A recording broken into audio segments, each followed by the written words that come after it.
లేదా మనం ఎక్కడున్నామో మనం చూసుకోవాలి. సో ఆయన అంత ఆత్మీయంగా ఉన్న ఆయన ఏం చెప్తున్నారంటే, నేను అందరికీ చెప్పి నేను భ్రష్టుడైపోతానేమో, అందరికీ చెప్పి నేను పాడైపోతానేమో, అందరికీ చెప్పి నేను పడిపోతానేమో, అందరికీ చెప్పి నేను నా కంట్రోల్లో పెట్టుకోలేకపోతానేమో, అందరికీ చెప్పి నేను వెనకడుగేసేస్తానేమో, అందరికీ చెప్పి నేను ఉండిపోతానేమో అని చెప్పి నా శరీరాన్ని నేను నల్లగొట్టుకొనుచున్నాను. అంటే నన్ను నేను కంట్రోల్లో పెట్టుకుంటున్నాను అని చెప్తున్నారు. ఇంకొకటి అక్కడ చూస్తే అక్కడ డిసిప్లిన్ అనేది మనకు కనిపిస్తుంది అనమాట. ఎందుకు అంటే కంట్రోల్లో పెట్టుకోవడం అంటే మనల్ని ఏం చేసుకుంటున్నట్టు, డిసిప్లిన్లో పెట్టుకున్నట్టు. డిసిప్లిన్ అంటే క్రమశిక్షణ. ఏంటండి ఈరోజు నేను చెప్దాం అనుకున్న మాటలు ఏంటి అంటే, మనము డిసిప్లిన్ నుంచి డిసైపుల్షిప్కి వెళ్ళాలి. డిసిప్లిన్షిప్ నుంచి డిసైపుల్షిప్కి వెళ్ళాలి. అంటే క్రమశిక్షణ నుంచి శిష్యులుగా మారాలి. అవునా? యేసు చెప్పింది మాట ఏంటి అంటే, మనము ఇలానే ఉండిపోకూడదు, విశ్వాసులుగా ఉండకూడదు. అంటే విశ్వాసం నుంచి దేవుడు శిష్యులుగా తయారు చేయమన్నారు. సో వారిని శిష్యులుగా వెళ్ళిన తర్వాత శిష్యులు ఏం చేయాలి? చాలామందికి వాక్యాన్ని చెప్పాలి. సో మనలోని డిసిప్లిన్ లేకపోతే మనము శిష్యులుగా మారగలుగుతామా? ఇలానే ఒక వ్యక్తి అంట ఏం చేస్తున్నాడు, ఆయన ఒకప్పుడు అంటే ఆయన వడ్రంగి వాడు అనమాట. ఆయన చెట్లు కొట్టేవాడు, చెట్లు బాగా కొడుతుంటాడు. సో చెట్లు కొడుతూ ఈసారి ఫస్ట్ టైం చెట్లు కొట్టినప్పుడు అంట ఒక నరుకుతారు కదా గొడ్డలతోని. ఆయన నరికినప్పుడు 30 చెట్లని ఆ గొడ్డలతోనే నరుక్కుంటూ పోయాడు అనమాట. అంటే జనాలందరూ ఏమన్నారంటే, బా ఈయన చాలా బలవంతుడు, ఇక్కడ మనం పొలం అంటారు కదా, ఏంటంటారంటే ఈయన సంసోన్లన్నీ బలం ఉంది, ఈయన సంసోను కొట్టేస్తే మొత్తం అన్ని ఇరిగిపోతే కొట్టేస్తాడు మొత్తం, ఈయన సంసోన్ అంటారు కదా. అలా అని వాళ్ళు కూడా ఏమంటారంటే, బా ఈయనకి చాలా బలం ఉంది, ఈయన గొడ్డలతో కొడుతున్నాడు, చెట్టు ఇరిగిపోతున్నాయి, ఈయన 30 చెట్లు ఒకసారి కొట్టాను. మనం ఒక చెట్టు కొట్టడానికి 2 చెట్లు కొట్టడానికి అలసిపోతూ ఉంటాం, కానీ ఆయన 30 చెట్లు కొట్టేశాడని చెప్పి అనేసి అంటున్నారు. సో రెండోసారి కొన్ని రోజులు అయిందనమాట, ఒక నెల అయింది. నెల అయిన తర్వాత మళ్ళీ చెట్లు కొడుతున్నాడు అనమాట. ఈసారి 30 చెట్లు కాస్త 15 చెట్లు పడిపోయింది. 15 చెట్లు పడింది. ఈసారి మిగతా వాళ్ళు కూడా ఏమంటారు, అయినా పర్లేదు సంసోన్ అంటే అప్పట్లో సంసోన్ ఇప్పుడు కొంచెం ముసలోడు అయిపోయాడేమో, కొంచెం బలం తగ్గిపోయిందేమో, ఈయన కొంచెం బలం తగ్గిందేమో అని చెప్పి ఆయన చెట్లు కొడుతున్నాడు కదా, మేమైతే 2 చెట్లు కొడతాం, ఆయన 15 చెట్లు కొడుతున్నాడు. ఇంకొక నెల అయింది. ఈసారి చెట్ల సంఖ్య కాస్త 10కి పడిపోయింది, 9, 8కి పడిపోయింది. ఆయన కొడుతున్నాడు కానీ ఇంకా అవ్వట్లేదు. రాజు ఫస్ట్ టైము 30 చెట్లు కొట్టినప్పుడు తీసుకెళ్ళి వరల్డ్ రికార్డ్ చేశాడండి ఈయన, ఇప్పుడు వరకు ఎవరు అలాంటి కొట్టలేదు, ఈయన కొట్టాడు అని చెప్పి మొత్తం ఒక అవార్డు ఇచ్చి మొత్తానికి శభాష్ అని అన్నారు. సో రెండోసారికి వచ్చేటప్పటికి ఇంకేమంటారులే, ఫస్ట్ టైం చేసిన దానికన్నా ఎక్కువ చేయాలి కానీ తక్కువ చేసేటేటి ఈయన అని చెప్పి అనుకున్నారు. మూడోసారికి వచ్చేటప్పటికి ఈయన పని అయిపోయింది అనుకున్నారు.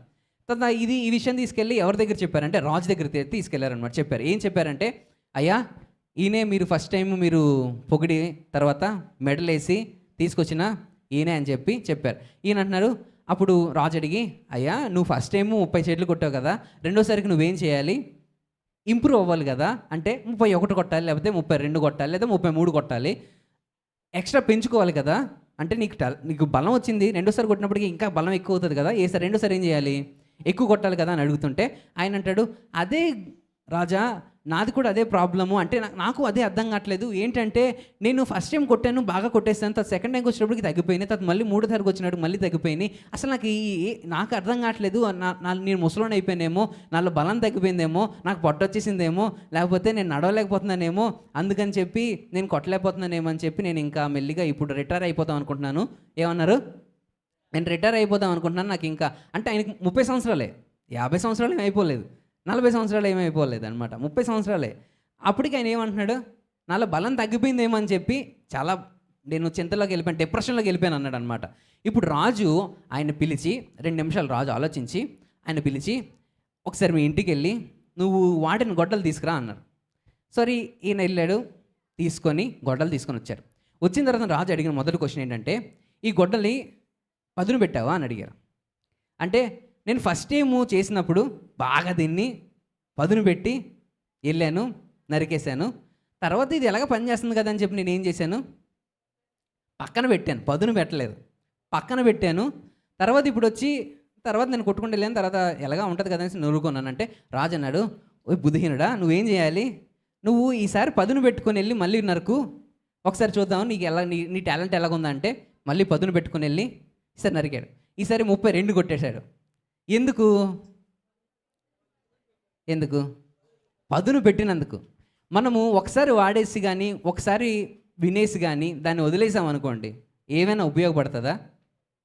పదును పెట్టడం అంటే మనల్ని డిసిప్లిన్ చేసుకోవడం అనమాట. మనల్ని మనము క్రమశిక్షణలో పెట్టుకోవడం. మనల్ని ఎంతైతే మనం పదును పెడతామో, మనం ఎంతైతే మనల్ని శరీరం నల్లగొట్టుకుంటామో అంతగా పని చేస్తాం, అంతగా ఉపయోగపడతాం, అంతగా చేయగలుగుతాం. కానీ నేను కానీ పదును పెట్టకుండా నేను కష్టపడను లేకపోతే నేను చేయలేను అని మనలో మనము డిప్రెషన్ అయిపోతే ఏమైనా ఉపయోగం ఉంటుందా?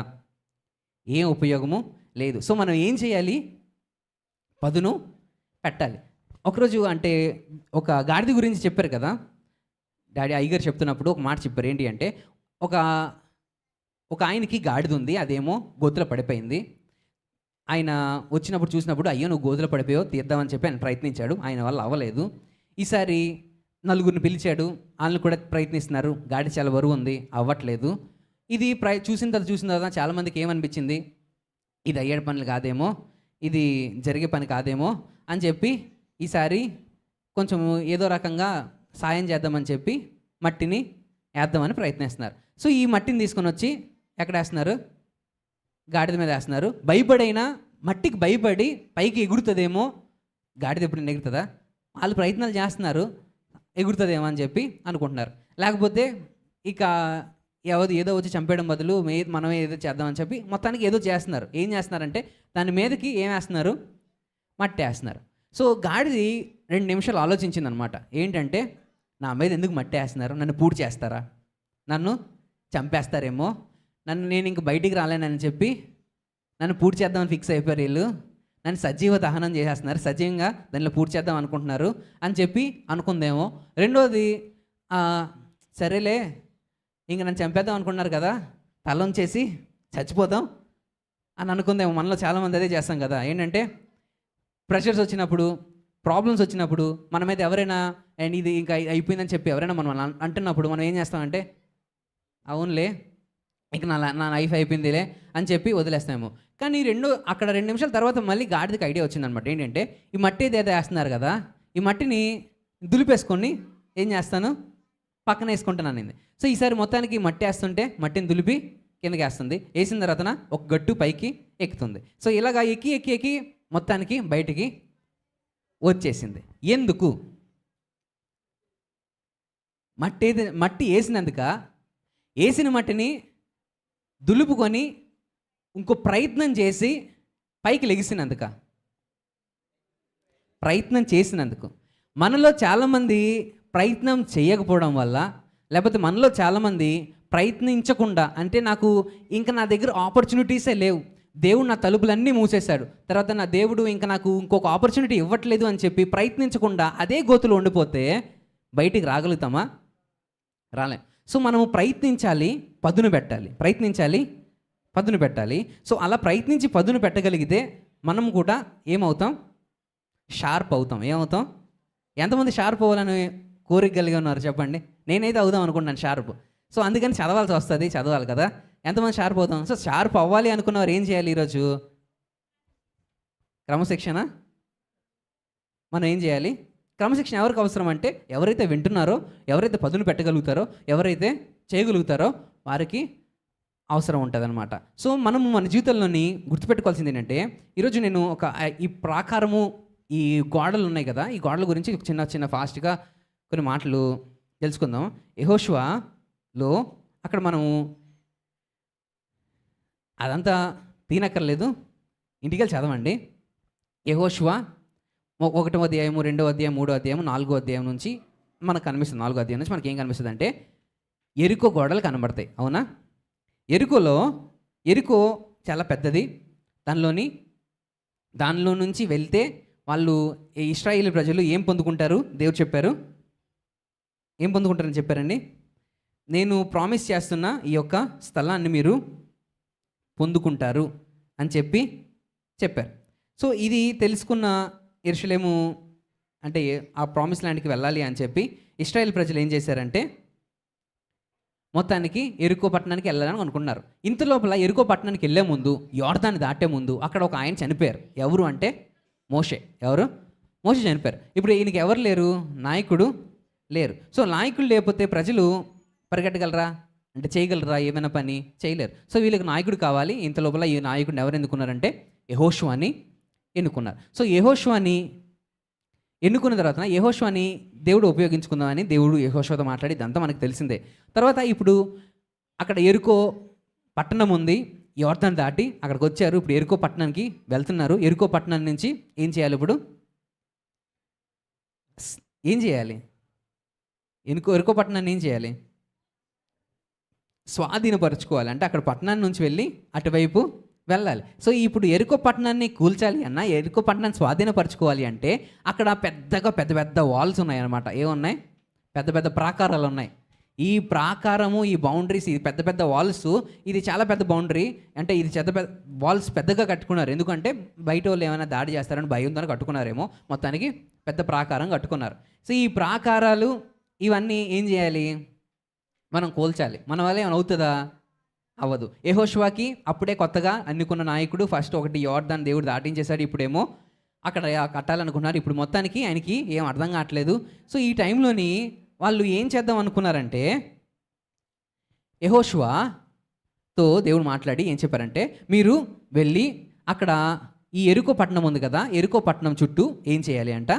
బూరలు ఊదుకుంటూ నిబంధన మందసం ఏదైతే ఉందో, ఏది ఆర్క్ ఆఫ్ కవనెంట్, ఏది మందసం ఉందో ఆ మందసాన్ని మోసుకుంటూ ప్రాకారం చుట్టూ ఫస్ట్ టైం తిరగమన్నారు.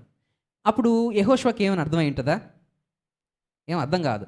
సో కానీ జయాన్ని ఇస్తాను అని చెప్పింది ఎవరు? దేవుడు. అక్కడ యెహోషువతో మాటిస్తారు ఏంటంటే, నేను నీకు విజయాన్ని ఇస్తాను, నేను నీకు తోడుగా ఉంటాను, నేను మోషేకు తోడై ఉన్నట్టే నీకు కూడా తోడుగా ఉంటాను అని చెప్పి ఆయన చెప్పేశారు. చెప్పిన తర్వాత ఇప్పుడు జోషువ ఏం చేస్తున్నారు? ఇప్పుడు అక్కడ వెళ్ళారు. సో మొట్టమొదటిసారి అలాగే తిరిగేసి వచ్చేసారు. రెండోసారి దేవుడు మళ్ళీ వచ్చేసిన తర్వాత సార్ నైట్ అయిపోయింది. మార్నింగ్ అంతా అంటే ఒక పట్టణం చుట్టూ తిరగడానికి ఒక రోజంతా పట్టింది అనమాట. అంత పెద్ద పట్టణం. సో అంత పెద్ద పట్టణము తిరిగి నైట్ అయిపోయింది, వచ్చేసారు. మళ్ళీ రెండోసారి కూడా దేవుడు ఏం చెప్పారంటే, మీరు వెళ్ళి అక్కడ పట్టణం చుట్టూ తిరగండి, ఒకసారి తిరగండి అని చెప్తే ఇప్పుడు రెండోసారి కూడా అలాగే తిరిగారు.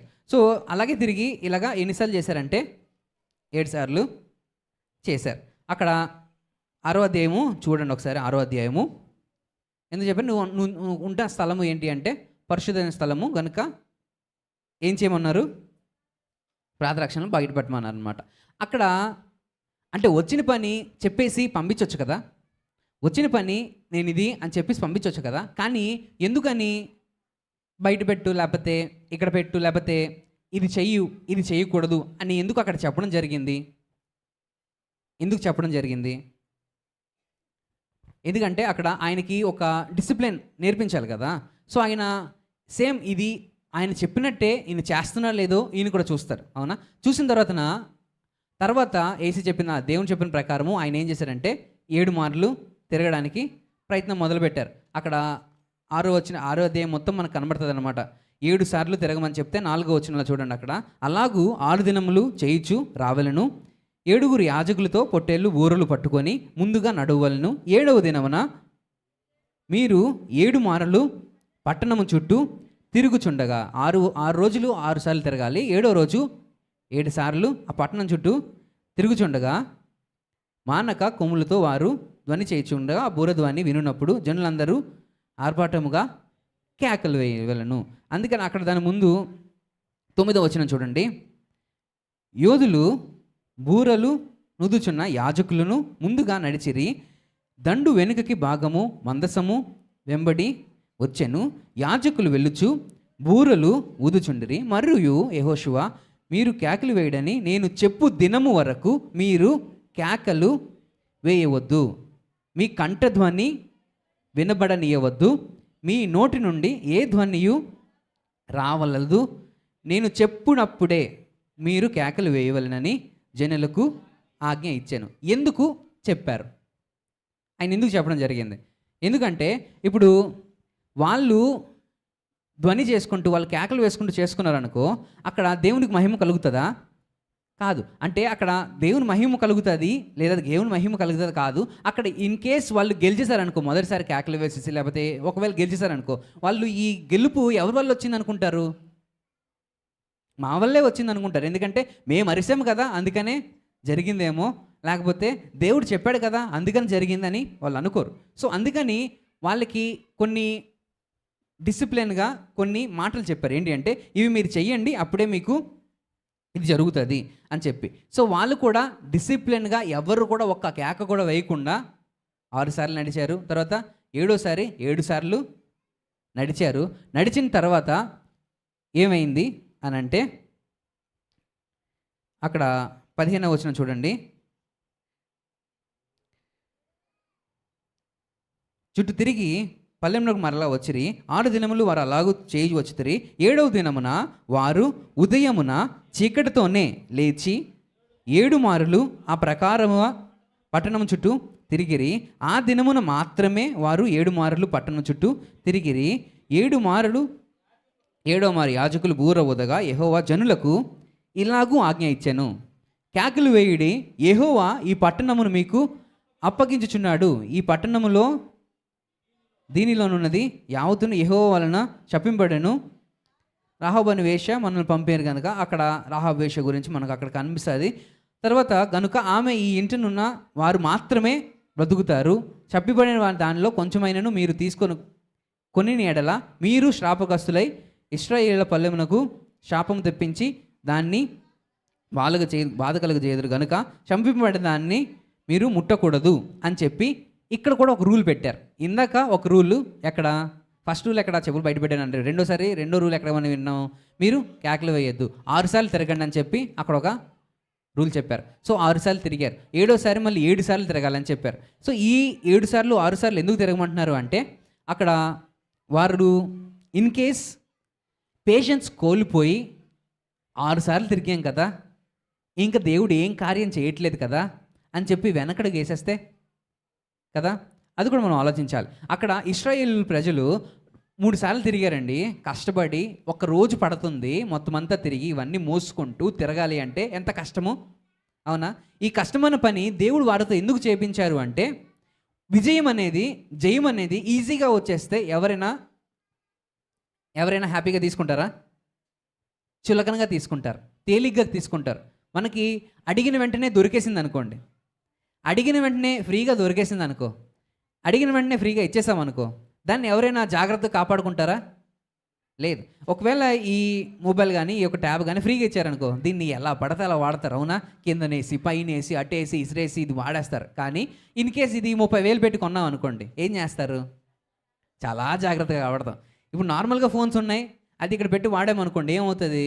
ఏమైనా పడిపోతే ఏమైనా అవ్వదని. ఇది పెట్టినప్పుడు చాలా జాగ్రత్తగా చూస్తూ ఉంటాను. ఎందుకంటే ఇన్ కేసు అది జారి పడింది అనుకో 30,000 పోయినట్టే, లేదా 60,000 పోయినట్టే, 40,000 పోయినట్టే. సో అందుకని దీన్ని ఎందుకు జాగ్రత్తగా చూస్తాం? ఎందుకంటే వెళ్ళపెట్టి తీసుకొస్తాం. మనకి వాల్యూ తెలియకపోతే మనము దాన్ని ఏం చేస్తాం?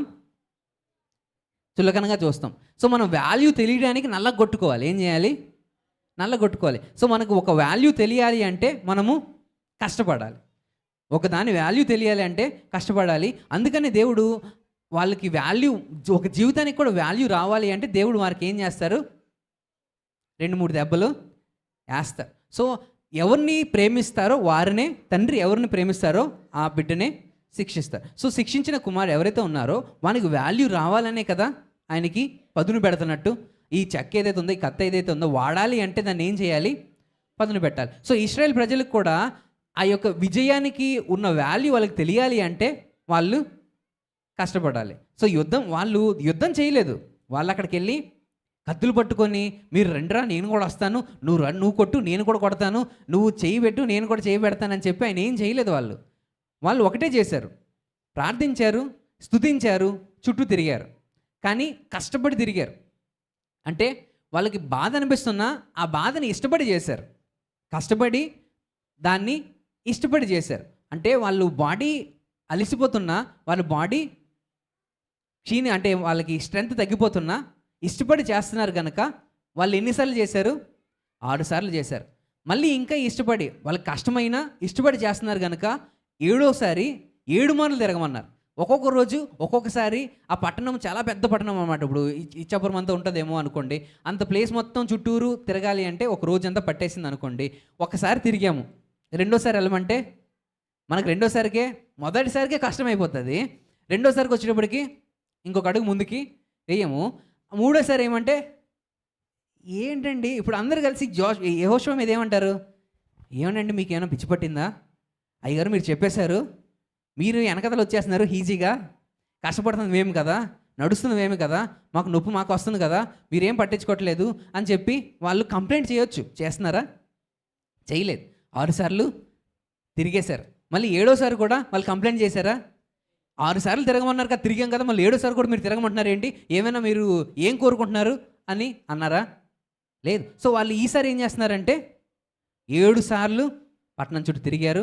ఈసారి ఆజ్ఞ ఇచ్చిన ప్రకారము ఆ రోజే ఆ టైంలోని బూర ఊదిన తర్వాత మీరు కేకలు వేయండి అని చెప్తే వాళ్ళు చెప్పినట్టే చేశారు. కాబట్టే అక్కడ ఏమొచ్చింది అంట, అక్కడ చూడండి 20వ వచనంలో, యాజకులు బూరలు ఊదగా ప్రజలు కేకలు వేసిరి, ఆ బూర ధ్వని వినునప్పుడు ప్రజలు ఆర్భాటముగా కేకలు వేయగా ప్రాకారము కూలెను. దేవునికి స్తోత్రం, హల్లెలూయా. చప్పట్లు కూడా దేవునికి స్తుతిద్దాం, హల్లెలూయా. సో ప్రజలందరూ తమ ఎదుటికి చక్కగా పట్టణ ప్రాకారము ఎక్కి పట్టణమును పట్టుకొనిరి. దేవునికి స్తోత్రం, హల్లెలూయా. సో అక్కడ ఎంత పెద్ద ప్రాకారము అయినా, ఎంత పెద్ద వాల్స్ మన ముందున్నా, అంటే ఆపర్చునిటీస్ లేని పరిస్థితుల్లో మనమున్నా, అంటే మనకి అక్కడ తలుపులు మూసిసి ఉన్నాయి, నేను తలుపులను ఎలా జయిస్తాను, నా దగ్గర కత్తి లేదు, లేకపోతే నా దగ్గర ఇది లేదు, నా దగ్గర అది లేదు, నా దగ్గర మేము ఇశ్రాయేల్ నుంచి వచ్చేసాం కానీ మా దగ్గర చేతుల్లోని పట్టుకోవడానికి అది పట్టడానికి కానీ చేయడానికి కానీ యుద్ధం చేయడానికి కానీ మా దగ్గర ఏ సామాగ్రి లేదు, నాకంత క్యాపబిలిటీ లేదు, నాకంత జ్ఞానం లేదు, నాకంత మాటలు రావు, లేకపోతే నేను చెయ్యలేను అని వాళ్ళు ఒక్క మాట కూడా చెప్పకపోవడం వల్ల వాళ్ళు అంత కంట్రోల్డ్గా వాళ్ళు ఏం చేసుకున్నారు, సెల్ఫ్ కంట్రోల్లో పెట్టుకున్నారు. 6 సార్లులోని ఏ ఒక్కసారైనా వాళ్ళు కానీ కేక వేసుండుంటే జయం వచ్చిండేదా? 6 సార్లులోని ఏ ఒక్కసారి కానీ వాళ్ళకి డౌట్ వచ్చిండుంటే వాళ్ళు గెలిచేవారా? లేదు. సో మనం కూడా ఎప్పుడైతే ఈ పందెంలో పరిగెడుతున్నామో మనము ఏం కలిగి ఉండాలి? కంట్రోల్ కలిగి ఉండాలి. ఏం కలిగి ఉండాలి? డిసిప్లిన్ ఉండాలి. సో అక్కడ వాళ్ళు చేసింది దేవుని మీద ఇష్టపడి చేశారు కనుక ఆ ప్రాకారము చాలా పెద్ద ప్రాకారము, అలా అక్కడ దాని మీద ఒక 10 రథాలు నడిచేస్తాయి అనమాట, అంత వెడల్పు అలాగా ఉంటుంది. కానీ అది జయించడానికి దేవుడు ఏం చేశారు? వాళ్ళకి సహాయం చేశారు. ఎందుకు అంటే వాళ్ళు చెప్పిన మాట విన్నారు కనుక, వాళ్ళు చెప్పింది చెప్పినట్టుగా చేశారు కనుక. సో అక్కడ ఈ యొక్క యెరికో పట్టణం నుంచి 7 విషయాలు మనం నేర్చుకుంటాం. ఫాస్ట్గా చెప్తాను చూడండి. 7 లెసన్స్ అనమాట. ఒకటి ఏంటి అంటే, మొదటిది ఏంటి అంటే మనము ఐక్యమత్యంగా ఉండాలి. ఏంటి? యూనిటీ కావాలి. అక్కడ ఇశ్రాయేల్ ప్రజలు యూనిటీగా చేశారు కనుక ఆ ప్రాకారము కూలింది. ఆ ప్రాకారం మన జీవితంలోని అలాంటి ప్రాకారాలు ఏ ప్రాబ్లం అయినా ఉండొచ్చు, ఏ సమస్య మనకు తెలియదు, మన జీవితంలోని ఏ ఇబ్బందో మనకు తెలియదు. కానీ ఆ ఇబ్బంది ఏదైతే ఉందో ఆ ఇబ్బంది నుంచి మనం బయటికి రావాలి అంటే, మనం ఆ ఇబ్బందిని జయించాలి అంటే మనము ఐక్యమత్యంగా అంటే యూనిటీగా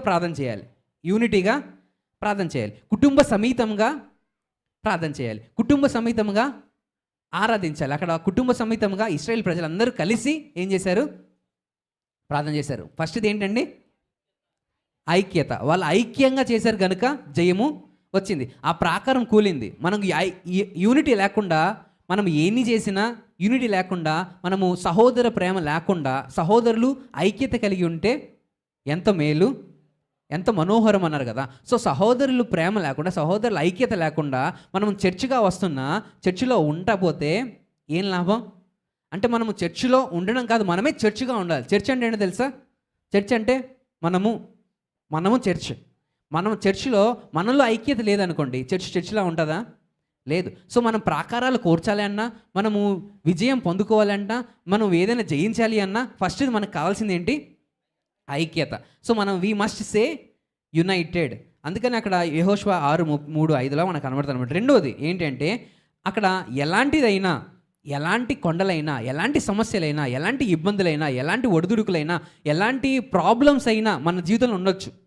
నా జీవితంలోని నాకు తగ్గ ప్రాబ్లమ్స్ ఉంటాయి, మీ జీవితంలోని మీకు తగ్గ ప్రాబ్లమ్స్ ఉంటాయి, మీ జీవితంలోని మీకు తగ్గ ప్రాబ్లమ్స్ ఉంటాయి కదా. సో అవి ఎలాంటివైనా, ఎంత పెద్దవైనా, అంటే ఎక్కలేనంత గోడలైనా కూడా దేవుడు మన పక్షమునుండగా మనకు విరోధి ఎవరు? అది ఎక్కడ ఉంటుంది? రోమీలకు రాసిన పత్రిక 8:31లో మనకు ఉంటుంది ఏంటంటే, if God for us who can be against us. అంటే దేవుడు మన పక్షమున ఉంటే మనకు విరోధి ఎవరండి? సో దేవుడి పక్షంలో మనం ఉన్నామా? మన పక్షాన దేవుడు ఉన్నాడా అని మనం చూసుకోవాలి. అది ఎంత పెద్ద సమస్య అయినా, ఎంత పెద్ద వాల్ అయినా, ఎంత పెద్ద కొండలైనా, ఎంత పెద్ద కోట అయినా కూడా, ఎంత పెద్దదైనా కూడా దేవుడు మన పక్షంలో ఉంటే దేవుడు ఖచ్చితంగా దాన్ని ఏం చేస్తారు? సులభంగా చేస్తారు. మనం పెద్ద యుద్ధం కూడా చేయనక్కర్లేదు, ప్రార్థించి ఆరాధిస్తే చాలు. ఏమవుతుంది? పెద్ద పెద్ద గోడలు కూడా సహితము, సమస్యలు సహితము మనం సంపాదించుకోగలుగుతాం. అక్కడ అది కూడా మనము దేవుడు నాతో ఉన్నాడని చెప్పి మనము గివప్ చేసేయకూడదు. ఏం చేయకూడదు అంటే, దేవుడు నాతో ఉన్నాడు కదా, నేను ఎందుకు పట్టించుకోవాలి, దేవుడు చేస్తున్నాడు కదా. మనం గాలి దీపం పెట్టి చాలాసార్లు మనం చేసేది అదే కదా. ఏంటి? ప్రార్థన చేశాను కదా, అయిపోతుందిలే, నేను ఎందుకు కష్టపడాలి, ప్రార్థన చేశాను కదా, అయిపోతుందిలే, నేను ఎందుకు కష్టపడాలి అని చెప్పి వారు ఉండిపోయారు, అక్కడ కూర్చుని పోయారా? లేదు. వాళ్ళు ఏం చేశారు? నడిచారు, తిరిగారు. అవునా? మనం ఏం చేస్తాం? వచ్చి ఒకరోజు కూర్చొని ఆదివారం మాత్రమే ఏం చేస్తామంటే బైబిల్ తెస్తాం, దులుపుతాం, మట్టి అంటే పట్టేసి ఉంటుంది కదా. అప్పుడు వారు వారం రోజులు ఇది ఎక్కడ ఉంటుందో తెలియదు కదా, ఒక మూల ఎక్కడ ఉంటుందో తీసుకొని వచ్చి మంచిగా దులిపి ఆదివారము చంకలో పెట్టుకొని తీసుకొని వచ్చి ఇక్కడ పెట్టి ప్రార్థన చేసి దేవుని దగ్గర వదిలేస్తాను. నిన్న ప్రార్థన, నా బాధలన్నీ దేవుని దగ్గర వదిలేస్తాను, ఇంకా దేవుడు చూసుకుంటాడు, నాకు ఇంకే విరోధం ఎవరు అని చెప్పి ఇంటికి వెళ్ళిపోయి ఫోన్ ఆన్ చేసి అక్కడ ఏదో మంచి సినిమా వస్తుంటుంది కదా, పెట్టుకొని చూస్తున్నాం అనుకోండి. మన బాధలు తీరుతాయా? మన సమస్యలు బయటకు వస్తాయా? ఆ సమస్యల నుంచి మనం బయటకు వస్తామా? లేదు. ఎందుకు అంటే మనం అది ఏం చేస్తున్నట్టు గాల్లో పెట్టేస్తున్నాం, దేవుడు చూసుకుంటాడని వదిలేస్తున్నాం, మనం మాత్రం కష్టపడడం, మనం మాత్రం చేయాలనుకోవట్లేదు. ఒకవేళ అలాంటి స్థితిలో ఉంటే మనము అలాంటి పెద్ద వాల్స్ ఏవైతే ఉన్నాయో అవి ఎరగవు. సో పెద్ద కోటలు కానీ కట్టడాలు కానీ ఎరగాలి అంటే యూనిటీలోని కలిసి ప్రార్థన చేయాలి. మనం ఏం చేయాలి? దేవుడు నా పక్షాన ఉన్నాడు, నేను కూడా నా ప్రయత్నం నేను చేయాలి. అవునా? మన పని మనం చేస్తే మన చేతకాని పని దేవుడు చేస్తాడు. సో దేవుని చేతిలో పెట్టాలి. ఇంకొకటి మూడోది మనకు అక్కడ చూస్తే, అక్కడ చాలామంది ఎన్ని బెదిరించారంటే, చాలామంది ఎన్ని బెదిరింపులు ఇచ్చారంటే, ఇది మీ వల్ల అవ్వదు, మీరు చేయలేరు, మీకు అంటే అక్కడ 2 వేగులు వారు పంపించారు కదా, లోపలికి వేగులు వారు వెళ్ళి బయటకు వచ్చారు, వెళ్ళి అని అంటున్నారు దేవుడు మనకు పక్షాన ఇది ఇచ్చేస్తారు. కానీ లోపల పెద్ద పెద్ద జనాలు ఉన్నారు, పెద్ద పెద్ద పట్టుకుని ఉన్నారు, ఇంత ఉన్నాయి. అది ఇంటిమిడేటింగ్ అంటారు దాన్ని. ఇంటిమిడేటింగ్ అంటే చాలా భయంకరంగా బెదిరిస్తారు. ఏంటంటే నువ్వు చేయలేవు, నీకు అస్సలు దీనివల్ల నీతో అవ్వరే అవ్వదు అని చెప్తారు. ఇది అసాధ్యం అని అంటారు. కానీ అసాధ్యాన్ని కూడా సుసాధ్యం చేయగలిగిన దేవుడు మన పక్షం ఉన్నాడో మనం మర్చిపోతాం ఆ టైంలో. ఎందుకంటే భయం వస్తుంది. భయం వచ్చిన తర్వాత మన ముందు ఏమున్నా పట్టించుకోం. మన ముందు అది ఈజీవే, సులువే, కానీ మన మైండ్లోకి అది రాదు.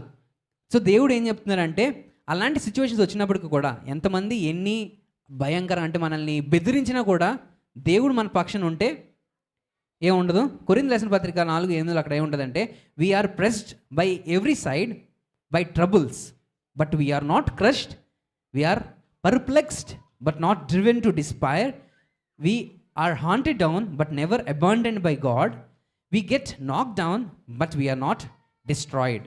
ఏమనుంది? 2 కొరింథీ 4:8, ఎటుపోయినను శ్రమపడుచున్నాను, ఇరికింపబడిన వారము కాము, అపాయములో ఉన్నను కేవలము ఉపాయము లేని వారము కాము, తరమబడుచున్నను దిక్కులేని వారము కాము, పరద్రోయబడినను నశించు వారము కాము, యేసు యొక్క జీవము మా శరీరమందు ప్రత్యక్షపరచబడుటకై యేసు యొక్క మరణ భావమును మా శరీరమునందు ఎల్లప్పుడూ వహించుకొని పోవుచున్నాము. అందుకనే అంటే యేసయ్యలో మనం ఉన్నప్పుడు, అంటే మనల్ని డిస్ట్రాయ్ చేసేసినా మనం ఏమవ్వం, వీఆర్ నాట్ డిస్ట్రాయిడ్. అంటే మనం డిస్ట్రాయ్ అయిపోం. ఎందుకంటే అంటే మనకి శ్రమలు వచ్చినా మనము ఇరిగిపోయిన వారం కాదు. శ్రమ నుంచి ఉపాయం దేవుడు మనకి ఇచ్చాడు. మనం తరంబడుతున్నా, మనల్ని ఎవరైనా తరుముతున్నప్పటికీ కూడా మనము దిక్కులేని వారం కాదు. తరుముతున్నారు, నాకు ఎటువైపు పరిగెట్టాలి అన్న రూట్ లేదని కాదు, దేవుడు రూట్ ఇచ్చారు. మనము ఎవరి చేతైనా మనం బాధింపడుతున్నామా, దాని నుంచి బయటికి రావడానికి రూట్ లేదని కాదు. దేవుని దగ్గర యేసు శరీరంలో మనం ఒక భాగమై ఉన్నాం కనుక మనకి ఒక రూట్ ఉంది. మనం ఏం చేయాలి? దేవునిలోని అడగాలి, దేవుడు ఖచ్చితంగా మనం చేస్తారు. మూడోది ఏంటండి? ఫస్ట్ది ఏంటి? ఐక్యత. రెండోది ఏంటి? ఎంత పెద్ద సమస్య అయినా కూడా దేవుడు మన పక్షం ఉంటే మనకు విరోధి ఎవరు. మూడోది ఎంతమంది ఎన్ని విధాలుగా మనల్ని ఎన్ని మాటలు చెప్పి మనల్ని భయపెట్టిన, భయాందోళనకు గురి చేసిన, కృంగదీసిన, అంటే నీకు దిక్కు లేదు, నీకు రూట్ లేదు, నీకు అసలు తలుపులు ఓపెన్ అవ్వు, నీకు డోర్స్ ఆర్ క్లోజ్డ్ అని చెప్పినప్పటికి కూడా దేవుడు నాతో ఉన్నాడు, దేవుడు ఖచ్చితంగా యేసేలో నేను ఉంటే ఖచ్చితంగా నా డోర్స్ అనేవి తెరవబడతాయని నమ్మి మనము ముందుకెళ్ళాలి. తర్వాత నాలుగోది ఏంటి అంటే, కొన్ని సందర్భాల్లోని గోడలు అనేవి బికేమ్స్ గేట్వేస్ టు ప్రామిసెస్ అనమాట.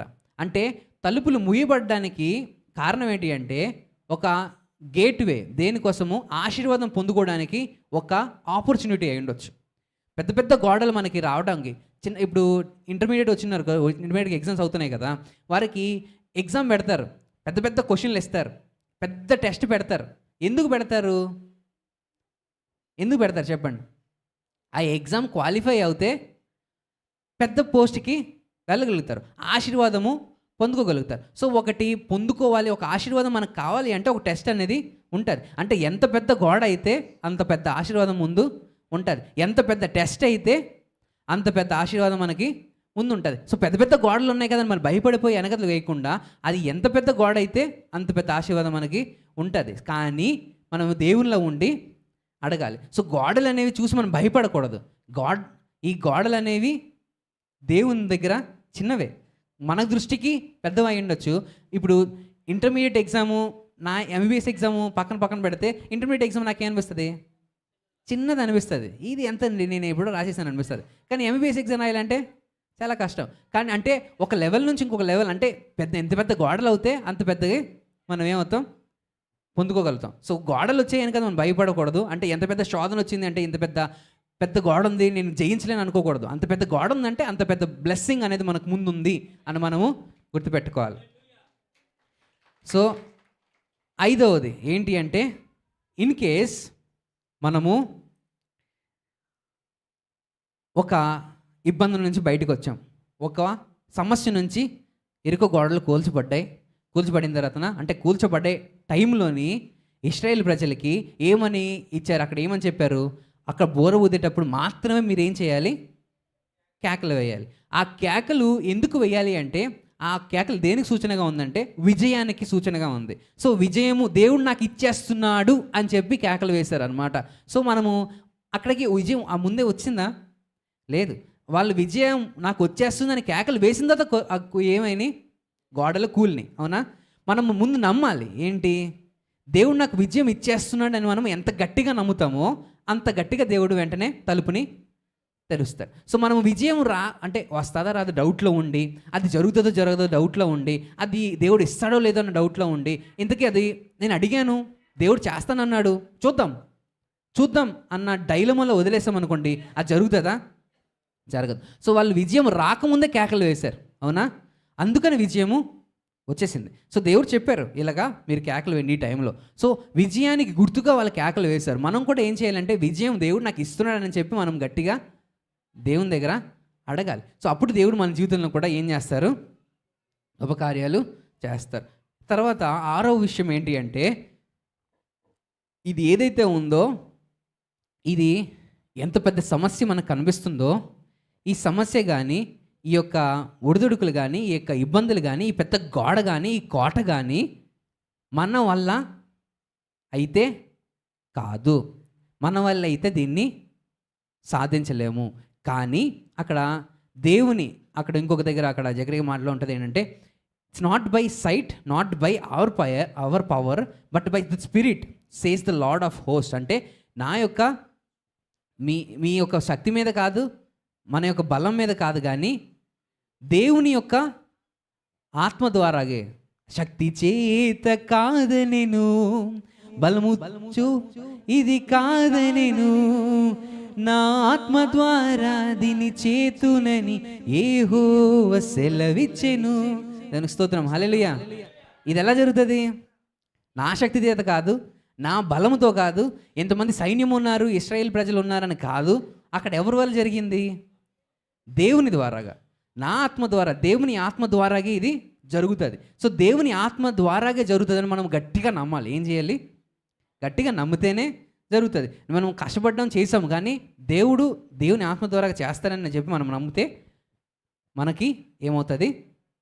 దేవుడు ఖచ్చితంగా మన జీవితంలో ఎంత పెద్ద గోడలైనా కూడా విజయాన్ని ఇస్తాడు. అక్కడ 7వది ఏంటంటే ప్రాముఖ్యంగా మనము ఇవన్నీ జరగాలి అంటే, ఇవన్నీ చేయాలి అంటే, ఇవన్నీ చేయగలగాలి అంటే మనం ఫస్ట్ దేవుని దగ్గర సరెండర్ అవ్వాలి. దేవుని దగ్గర సరెండర్ అవ్వరు ఎవరు? యెహోషువ. మోషేకి చేసినట్టే నీకు చేస్తాను, మోషే తోడుకున్నట్టే నీకు తోడుగా ఉంటాను అని చెప్పినప్పుడు యెహోషువలో డౌట్లు ఉన్నాయా? ఆయన తిన్నగా ఏం చెప్పారు? సరే ప్రభువా, I'm surrendering my self to you. మొత్తంగా నా మొత్తం నీకు ఇచ్చేస్తున్నాను. అంటే నువ్వు ఎలా చెప్తే నేను అలా చేస్తాను. Full surrender. చేతులు బట్టి సరెండర్ అంటారు కదా. ఎందుకంటే నేనేం చేయను, అయిపోయింది, నేను సరెండర్ అంటారు కదా. అంటే నేనేం చేయలేను, ఇదేం కాదు, నేను సరెండర్, నీ దగ్గరికి వచ్చేస్తున్నాను, నువ్వే చేయి ప్రభు అని చెప్పి ఎవరి చేతికి ఇచ్చేశారు? యెహోషువ దేవుని చేతికి ఇచ్చేశారు. సో యెహోషువ వెళ్ళి ఇశ్రాయేల్ ప్రజలు చెప్పారు ఏమనంటే, ఇలా దేవుడు నాకు ప్రామిస్ ఇచ్చారు, ఇలా మనకు ఒక ఇది ప్రామిస్ ల్యాండ్ మనకి ఇస్తానని చెప్పారు, ఈ ఆశీర్వాదపు భూమిని మనకి ఇస్తామని చెప్పారు అని చెప్పినప్పుడు ఇశ్రాయేల్ ప్రజలు ఏం చేశారు? వాళ్ళు కూడా యెహోషువ దగ్గర సరెండర్ అయ్యారు. ఏమయ్యారు? యెహోషువ సరే, దేవుడు నిన్ను నడిపిస్తున్నాడు, మేము కూడా దేవుని దగ్గర సరెండర్ అయిపోతాం, నువ్వు ఎలా చెబితే అలాగా, దేవుడు నీ ద్వారాగా మాకేం చెప్తే అదే, మేము కూడా నువ్వు ఏమంటే అదే చేస్తాం. అక్కడ మొదటి అది ఏం లాస్ట్లో కనబడదు ఏంటంటే, నువ్వేం చెప్తే మేము అదే చేస్తాం. నేను మోషేతో ఎలా మేము విన్నామో మీతో కూడా మేము అలాగే ఉంటాము, మేము కూడా సరెండర్ అని చెప్పి వాళ్ళు కూడా అక్కడ ఇచ్చేశారు. అక్కడ ఇన్ని ప్లేసెస్లో బూర ఊదేటప్పుడు కానీ, మందసం మోసుకెళ్ళేటప్పుడు కానీ, చేసే ప్రతి పనిలో కూడా వాళ్ళు కంప్లీట్ సరెండర్ అయ్యారు, కంప్లీట్గా చేశారు. వాళ్ళు సగం చేసి సగం ఉండి సగంగా లేరు. సగం ఉంటే మనం ఏది కూడా సాధించలేము. కంప్లీట్ సరెండర్ కావాలి. సో మనం దేవుని దగ్గర కంప్లీట్గా ఇస్తే ఖచ్చితంగా దేవుడు ఎంత పెద్ద కోటలైనా, ఎంత పెద్ద ప్రాబ్లమ్స్ అయినా, లోకంలో ఉన్న ఏ ప్రాబ్లమ్స్ అయినా మనం లొంగిపోతే దేవుడు మనకు విజయాన్ని ఇస్తాడు. మనము సమస్యలకు లొంగిపోమనట్లేదు, దేవునికి లొంగాలి. దేవుని దగ్గర మనం సరెండర్ అవ్వాలి. సమస్యల దగ్గర లొంగిపోయి ఇంకా నన్ను ఇవి మొత్తం కుంచేసాయి, లేకపోతే నన్ను కిందకి తోసేసాయి, ఇంకా నేను ఐ కెనాట్ అన్న పరిస్థితిలో ఉన్నామనుకోండి. ఐ కెనాట్ అంటే యూ కాంట్ అంటారు. అంత పెద్ద గోడలు యూ కాంట్ అంటే వాళ్ళు ఆలోచనలో కూడా దాన్ని ఎరగొట్టలేరు. అంత పెద్ద అవి కోటలు అనమాట. ఆలోచనలో కూడా ఐ కాంట్ అన్న స్థితిలో ఉన్నప్పటికి కూడా ఇన్ కేస్ ఇఫ్ ఈ సరెండర్ టు గాడ్, ఎప్పుడైతే మనం దేవునికి సరెండర్ చేసుకుంటామో ఏమవుతాయి? ఎంత పెద్దగా అయినా ఐ కెన్కి దేవుడు తీసుకొస్తాడు. దేవునికి స్తోత్రం, హల్లెలూయా. మనము ఐ కెన్కి వెళ్ళాలి. ఐ కెన్ అంటే నేను చేయగలను, దేవుడు నా పక్షాన ఉన్నాడు, దేవుడు నాతో ఉన్నాడు, నేను సాధించగలను అన్న పరిస్థితిలోకి, అలాంటి సిచ్యువేషన్లోకి దేవుడు మనల్ని తీసుకెళ్తాడు. సో ఈ అన్నిటికీ కావాల్సింది ఏంటంటే మనకి డిసిప్లిన్. ఏం కావాలి? ఈ పందెంలో మనం పరిగెడుతున్నాము, ఈ పందెంలో మనం పొందుకోవాలి అంటే శరీరాన్ని ఏం చేయాలి? నల్లగొట్టుకొని, అంటే శరీరాన్ని నల్లగొట్టుకొని దేవుళ్ళు ఎప్పుడైతే మనము పూర్తిగా సరెండర్ అయిపోతామో అప్పుడు మనము పెద్ద కోటలను కూడా జయించగలుగుతాం. ఈ చిన్న మాటలు దేవుడి దేవుని ఆశీర్వదించిన గాక. ఆమేన్. చాలా మంచిది. మరి డాక్టర్ బాబు నిలబడి వాక్యం చెప్తుండగా మరి ఇది మీకు సంతోషం ఎలాగో లేదు, కానీ నాకు మాత్రం వెనకాలకు వచ్చి నాకు చాలా సంతోషం వేస్తుంది. దేనికి స్తోత్రం కలుగునగా. హల్లెలూయా. కారణం ఏంటో తెలుసా? చెప్పండి, కారణం ఏంటి? చెప్పండి, కారణం ఏంటి? ఏంటి సంతోషం? దేనికి సంతోషం? నాకెందుకు సంతోషం వచ్చింది అండి? నా కొడుకు నాకన్నా మించిపోయాడు. దేనికి స్తోత్రం కలుగునగాక. ఈరోజు మన బిడ్డలు మనకన్నా బాగా ఉండాలని, వాళ్ళు బాగుపడుతూ వాళ్ళు మంచిగా ఉంటే తల్లిదండ్రులకి ఎంతో సంతోషం కదా, సంతోషం. దేనికి స్తోత్రం కలుగునగాక. హల్లెలూయా. ఈరోజు మనం ఐక్యతతో ఉండి చెప్పిన మాటలు, యెహోషువ నిజంగా అంత గొప్ప కార్యం ఆయన ఒక్కడే చేయలేడు, కానీ అందరినీ కలుపుకుంటూ దేవుని చెప్పిన మాట ప్రకారంగా ఇంత గొప్ప కార్యము చేశాడు. దేవునికి స్తోత్రం కలుగునుగాక. ఒక బెల్లం మొక్కని మీకు చూసే తెలియదు, ఒక చీమ చూస్తుంది ఆ బెల్లం మొక్కని. ఒక చీమ చూస్తుంది, చూసి వెళ్ళి తనకున్న స్నేహితులు, బంధువులు, చుట్టాలు అందరికీ చెప్పి, అక్కడ పెద్ద మనకు కావలసిన ఆహారం ఉంది రండి అని చెప్తే, ఆ చీమ మాట విని మొత్తం వచ్చి ఆ చీమలన్నీ కలిసి తను తీసుకుని వెళ్ళటానికి కారణం ఏంటంటే, ఒక చీమ చేయలేని పని తన అందరిని పిలిపించి ఆ బెల్లం మొక్కను తీసుకుని వెళ్ళే ఐక్యత మనలో కూడా ఉండాలి. దేవుని స్తోత్రం కలుగునగాక. హల్లెలూయా. మనలో అలాగే ఉండాలి. అందరం కలిసి ఒక పని మనం చేసినప్పుడు, అందరం కలిసి ఆ కార్యంలో మనం పాల్గొంటే దేవుడు అద్భుతంగా చేస్తాడు. ఎంత పెద్ద గోడ అయినా చెప్పండి, ఎంత పెద్ద గోడ అయినా, ఎంత పెద్ద సమస్య అయినా అండి, అది మనకు పెద్దదే కానీ దేవుని దృష్టిలో చిన్నదే. దేవుడు నిన్ను చెప్పారు కదా బాబు, ప్రభు ఎవరిని ఎక్కువగా ప్రేమిస్తారో, యేసయ్య ఎవరిని ఎక్కువగా ప్రేమిస్తారో వారికి పెద్ద గోడ పెడతాడు దేవుడు. మనం అనుకోవాలి, అంత పెద్ద గోడ ఉంది అంటే ముందుకు నాకు పెద్ద ఆశీర్వాదం దేవుడు ఇవ్వబోతున్నాడు. దేవునికి స్తోత్రం కలుగునుగాక. పెద్ద ఆశీర్వాదం మనకు దేవుడు ఇవ్వబోతున్నాడు. దేవునికి స్తోత్రం. కనుక ఆ గోడను చూసి భయపడి వెనకడుగు వేయకుండా, ఆ గోడని ఏ విధంగా పోతుందో దేవునిపై మనము ఏం చేయాలట, ఆధారపడాలి. దేవునికి స్తోత్రం. చాలా మంచి వాక్యం. నిజంగా ఆ యొక్క ఏడుకో గోడల కోసం ఎంత ఇబ్బంది పడ్డారు, చాలా పెద్ద స్టోరీ ఉంది. కనుక ఇంకా బాబు ఇంకా చాలా ఉన్నాయి చెప్పడానికి, కానీ టైం అయిపోతుందనేసి ఇంకను దాన్ని కుదించి చెప్పడం జరిగింది. దేవునికి స్తోత్రం కలుగునుగాక. హల్లెలూయా, హల్లెలూయా. ఏరుకో గోడలు ఈరోజు మనకు కూడా ఉన్నాయి లేదా? ఎంతమందికి లేదు చెప్పండి, నాకు ఏ గోడలు లేవండి, నాకు ఏ గోడ లేదు అని వారి చేతెత్తండి ఒకసారి. ఏ గోడ లేదు. గోడ అంటే ఏంటి చెప్పండి, గోడ అంటే ఏంటి చెప్పాలి. గోడ అంటే ఏంటి? నాకే గోడ లేదండి అని ఎవరు ఉన్నారు ఇక్కడ అండి? నాకే గోడ లేదు. చిన్నపిల్లలు, అమ్మ సండే స్కూల్ పిల్లలు, మీ గోడ ఉందా? గోడ ఉందా? అలాగ ఉంది. ఇంకా ఇంకో క్లాస్కి వెళ్ళాలంటే, వేరే క్లాస్కి వెళ్ళండి, 2వ క్లాస్కో లేక 3వ క్లాస్కి వెళ్ళాలంటే పరీక్ష మాత్రం రాయాలి. ఆ పెద్ద గోడలకు ఉంది. చిన్నపిల్లలకు కూడా గోడ ఉంది కదా. నిజంగా ఈరోజు అంత పెద్ద గోడలని, అంత పెద్ద గోడలు, ఆ గోడ చూస్తే మనం ఇక్కడ చూస్తే తెలుస్తుంది. కానీ అది అన్ని రథాలు వెళ్తే ఆ గోడ పెద్ద గోడ, మామూలు గోడ కాదు. మనం కడుతున్న గోడలంటే 8 ఇంచులు, 9 ఇంచులు, 18 ఇంచులు గోడ కడుతున్నాం. ఇంచులు అండి. దాని మీద బళ్ళు, ఆ గోడ మీద అన్నీ. ఇప్పుడైతే రథాలు మీరు చూడలేదు, కానీ కనీసం బస్సులు చేసి కదా, 2 బస్సులు వెళ్తాయి ఆ గోడ మీద. 2 బస్సులు అంటే మామూలు బస్సు అంటే ఎలా ఉంటుందండి? అలాంటి బస్సులు 2 బస్సులు ఒక్కసారి వెళ్ళొచ్చు. అంత పెద్ద గోడ మీద 2 బస్సులు వెళ్ళొచ్చు. అంత పెద్ద గోడ. మరి ఈ ఎలాగా సుత్తులు పట్టుకున్నారా, ఈ గుణపాలు పట్టుకున్నారా, ఏం పట్టుకున్నారా? వాళ్ళు ఏమీ పట్టుకోలేదు కదా.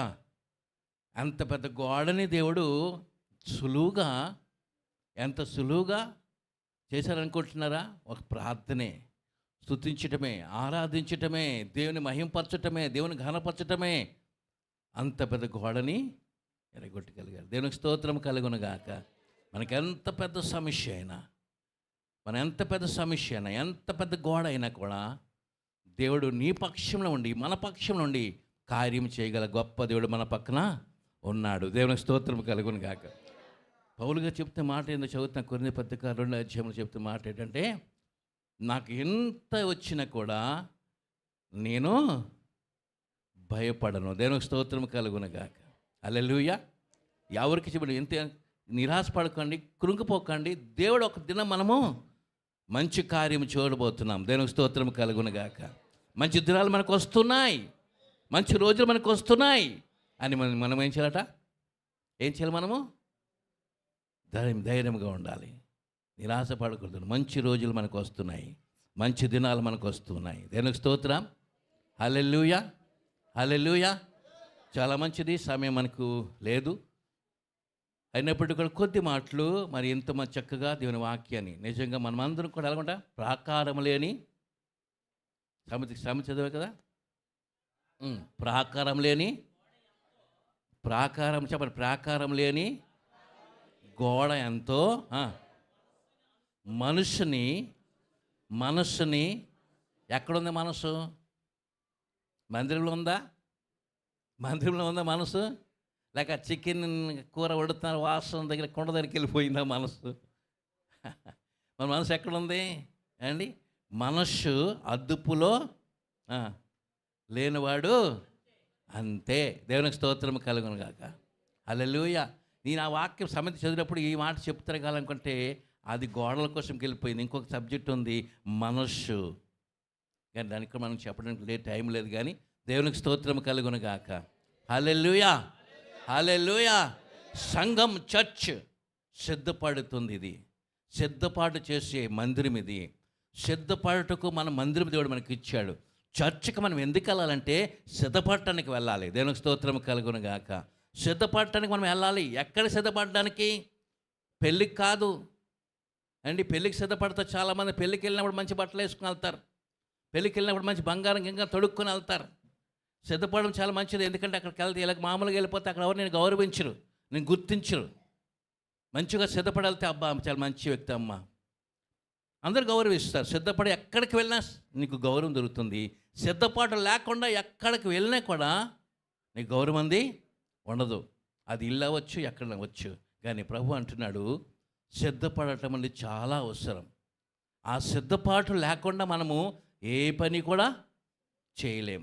సిద్ధపడితే కానీ ప్రభు మనకిచ్చింది ఈ యొక్క రక్షణ, ప్రభు మనకిచ్చింది ఈ యొక్క బాప్తిష్యము, రక్షణ, పాపము నుండి విడుదల పొందిన మనము ఎలాగుండట సిద్ధపాటు దినాల్లో ఉన్నాం. దేవునికి స్తోత్రం కలుగును గాక. సిద్ధపాటు రోజుల్లో ఉన్నాం. ప్రభు వస్తూ ఉన్నారు. ఆయన ఎప్పుడు వస్తారో ఎవరికి తెలియదు. ఆయన రాబోతున్నాడు.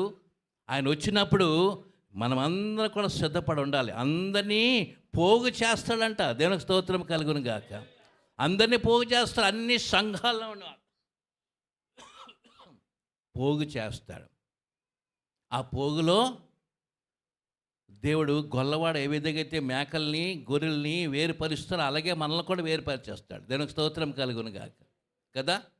అలాగే వేరుపరిచేస్తాడు. రెండు గుంపులుగా చేసేస్తాడు. ఆ రెండు గుంపుల్లో కూడా ఆ గొర్రెలు కూడా ఇటు మేకలను కూడా చూసి ఏమంటాడంట, తండ్రి చేత ఏర్పరచబడవారా, ఆశ్రయించబడవారా నా యుద్ధకు రండి. దేవునికి స్తోత్రం కలుగును గాక. ఈరోజు సిద్ధపడుతున్నావా లేదా? ఇప్పుడు గోడలు మనకి ఎన్నో ఉన్నాయి, ఎన్నో సమస్యలు ఉన్నాయి, ఎన్నో బాధలు ఉన్నాయి. ఆ బాధలను చూసి మనం భయపడాల్సిన పని లేదు. మనం సిద్ధపడుతూ దేవుని సన్నిధిలో సిద్ధపడుతూ ముందుకు మనము సాగిపోవాలి. దేవునికి స్తోత్రం కలుగును గాక. హల్లెలూయా, హల్లెలూయా.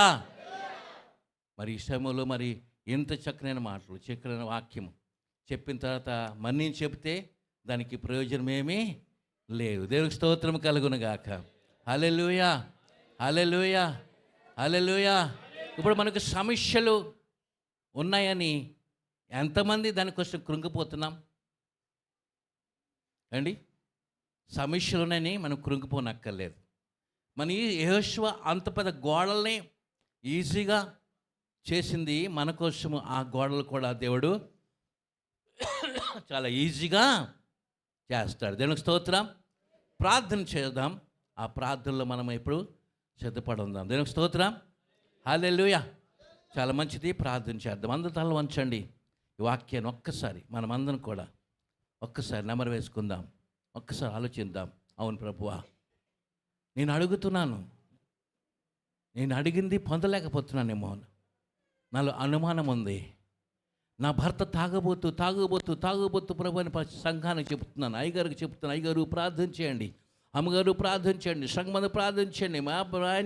మా భర్త తాగబోతు అని చెప్తున్నాను. కానీ చెప్తున్నాను కానీ ప్రార్థన అయిన తర్వాత నాకు తెలుసు నువ్వు మారవని సంగతి తెలుసు అనుకుంటున్నావు. అంటే అనుమానముతో నువ్వు ప్రార్థన చేస్తున్నావా? అనుమానించొద్దు. నీ భర్త మారబోతున్నాడు, నీ కొడుకు మారబోతున్నాడు, నీ ఇంట్లో సమస్యలు మారిపోతున్నాయి. నీ విశ్వాసంతో ప్రార్థన చేయి, నీ మారిపోతున్నాయి. విజయం ఇస్తున్నాడు దేవుడు నీకు. ముందుకు మంచి రోజులు చూడబోతున్నావు. మంచి రోజులు నీకు ఇస్తున్నాడు దేవుడు. మంచి కార్యాలు చూడబోతున్నావు నువ్వు.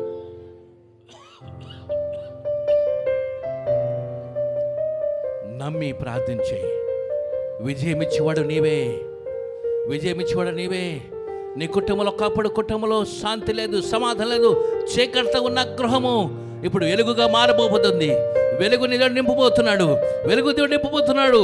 దేవుడు నీకు కార్యాలు చేయబోతున్నాడు. ఈరోజు ఈ వాక్యం ఏ గోడ ఉన్నదో నీకు విజయం అయిపోయబోతున్నాడు దేవుడు. ఆ గోడలన్నీ కొడుకోల్చబడుతున్నాయి. గోడలన్నీ కొడుకోల్చబడుతున్నాయి.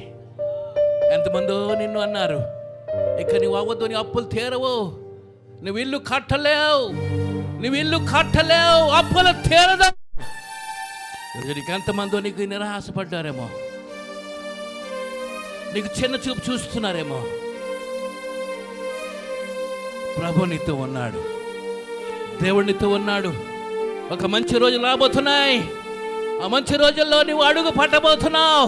ఆ గృహంలో నీకు మంచి కార్యాలు జరగబోతున్నాయి.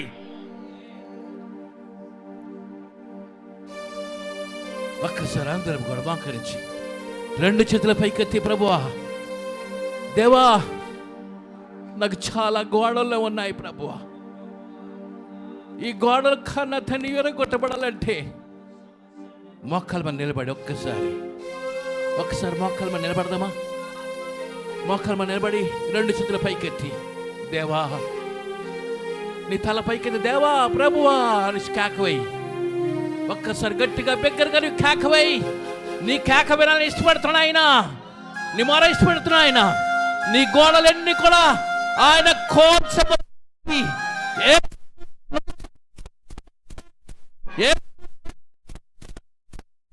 ఎప్పుడు కేకవ. దేవుడు కార్యము చూడబోతున్నావు. నువ్వు కార్యము చూడబోతున్నావు. నువ్వు కార్యము చూడబోతున్నావు. మంచి గృహములు అడుగు పట్టబోతున్నావు. ఒక దేవుడి మంచి గృహములు అడుగు పట్టబోతున్నావు. చీకటి నీ ఇంట్లో పోతుంది. చీకటి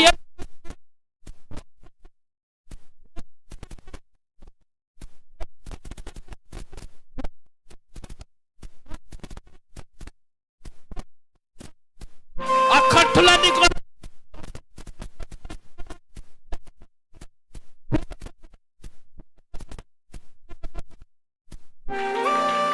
గ్లోరీ మాస్టర్. ఎప్పుడే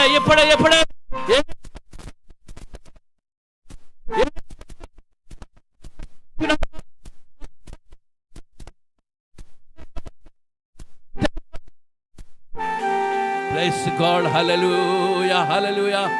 గ్లోరీ పాస్టర్, మాస్టర్ నీకు స్తోత్రాలు ప్రభువా. Glory Jesus. భీకర కార్యములు ఊహించలేని నా ఊహకు అందని గొప్ప మేలులు ఇది జరుగునని నేననుకోనని భీకర కార్యములు ప్రైజ్ గాడ్. హల్లెలూయా. ఊహించలేని నా ఊహకు అందని గొప్ప మేలులు ఆమేన్, ఆమేన్. చేయగలవాడవు. అవును ప్రభువా, నువ్వు చేస్తావు నాయనా. గొప్పది నా చుట్టూ ఉన్న గోడల